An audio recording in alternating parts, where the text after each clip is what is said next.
Yo guys, it's the Monday Morgan Freeman, the sim racing extraordinaire, your boy AMG Dent, and welcome to our Bahrain preview courtesy of the Stripping the Dipping podcast. Now we're going to discuss the following things for our first debutant episode in the following format, and that will be some cool facts, track facts about Bahrain.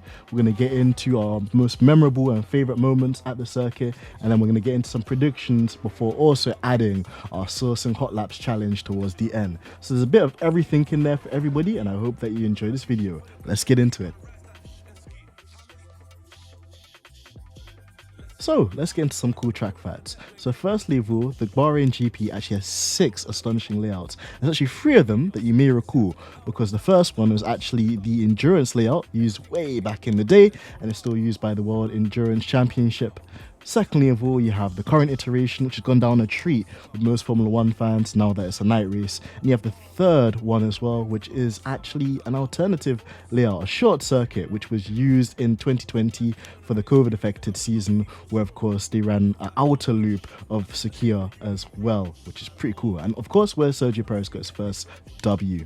Now, second cool track fact for Bahrain. The sale of alcohol in Bahrain is completely prohibited, meaning that the 3 lucky drivers that get onto the podium, they're not drinking champagne, they're actually drinking rose water. So no rum and Red Bull, none of that stuff, of course. They'll be drinking rose water, and the teams actually have to rebrandage their car liveries and also their race gear as well, since there'll be no martini, no Heineken, and no Estrella. Third cool fact is Pedro de la Rosa actually set the lap race record. In 2005, he did so. Now he's a member of Aston Martin and kind of a merger of Alonso moving into the team, and he set a 1 minute 31.4. Pretty nippy.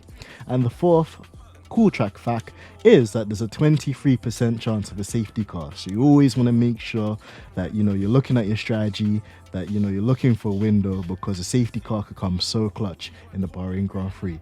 Right. Let's get into our favorite and memorable moments. So, favorite and memorable moments of the Bahrain GP. I think the biggest one that got nominated within our team internally had to be the 2014 Desert in the Jewel between Lewis Hamilton and Nico Rosberg. Now, this was at the beginning of the turbo hybrid era. Essentially, everything was still new and flashy. A late safety car at the Bahrain Grand Prix allows Mercedes to pit both drivers onto alternative strategies, with Nico Rosberg getting preferred softer compound tyres to go to the end of the race in what was a scintillating battle between Lewis and Nico on track. Real supremacy, real side-by-side racing. If you haven't seen it before, I implore you to check it out. But yeah, really awesome stuff. And if you want to see side-by-side racing, that's a brilliant example. Now, another one, which I wouldn't say is a favorite moment, but definitely memorable, had to be Romain Grosjean, Rise of the Phoenix, at the 2020 Bahrain Grand Prix. Now, in Formula 1, we often talk a lot about the FIA, but in one aspect where I do believe we have to give them some credit is the advancement of technology and, of course, safety. Romain Grosjean was involved in a really heavy collision which saw his car plow through a metal barrier and then engulfed in flames. And in that, basically, if it wasn't for the marshals trackside, if it wasn't for the safety car, and if it wasn't actually for the structural integrity of the halo as well, who knows what may have became of Romain Grosjean today. And I know that he's quite a polarizing individual. He does come out and say some clickbait stuff, but nevertheless, he's out there doing some IndyCar racing, and that's probably thanks to the advancements of safety in Formula 1. So fair play to the FIA, you have to give them that one. Yeah, boy. And it's prediction time, because it was only a week ago, like Bobby Smurder, where we had the Bahrain preseason test. What can I say? There's lots of things to take away. Haas trying to save money by having a free-person pit wall, which is quite interesting to learn about, of course.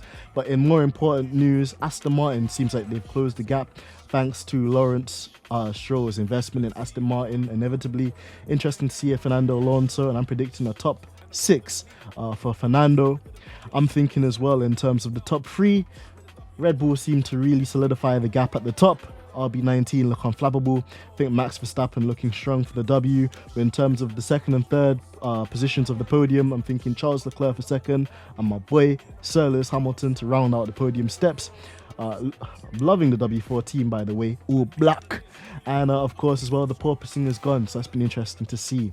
Also, in other news, Hulkenbach is back as well for his third comeback in Formula One. This guy, he's like the Terminator.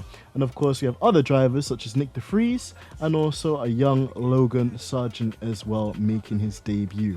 So it'll be interesting. I'm thinking also Felipe Drogovic might secure a top 10. So that's my predictions for the Bahrain GP. But come on, guys, it's not just about me, it's about you. Because we want to know what your predictions are for the Bahrain Grand Prix. Make sure you slap them in the comments like Will Smith. And of course, if you're watching this on YouTube, make sure you head over to the Strip the Dip Twitter page, where we're going to be having an 8 p.m. debrief cookout with my established and esteemed co-host F1 Blag on Monday at 8 p.m, where we're going to have it on Twitter Spaces. You guys are going to be able to interact and put your comments and have your 2 pence as well of a review of the race at that stage, and it's going to be super fun. Now, if you stayed this far into the video, make sure you check out the Sourcing Hotlap Challenge video with my hottest lap ensuing now.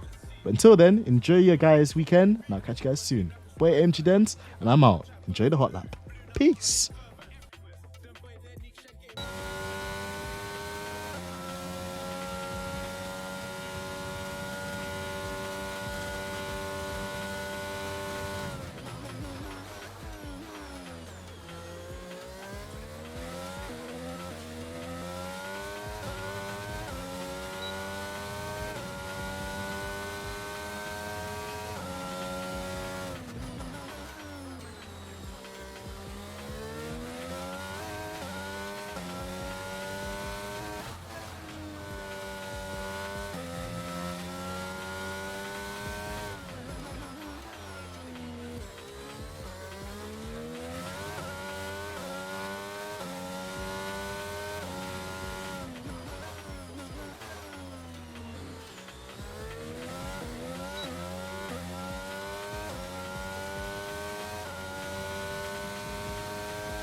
So far, our fastest lap is a 1:28.9.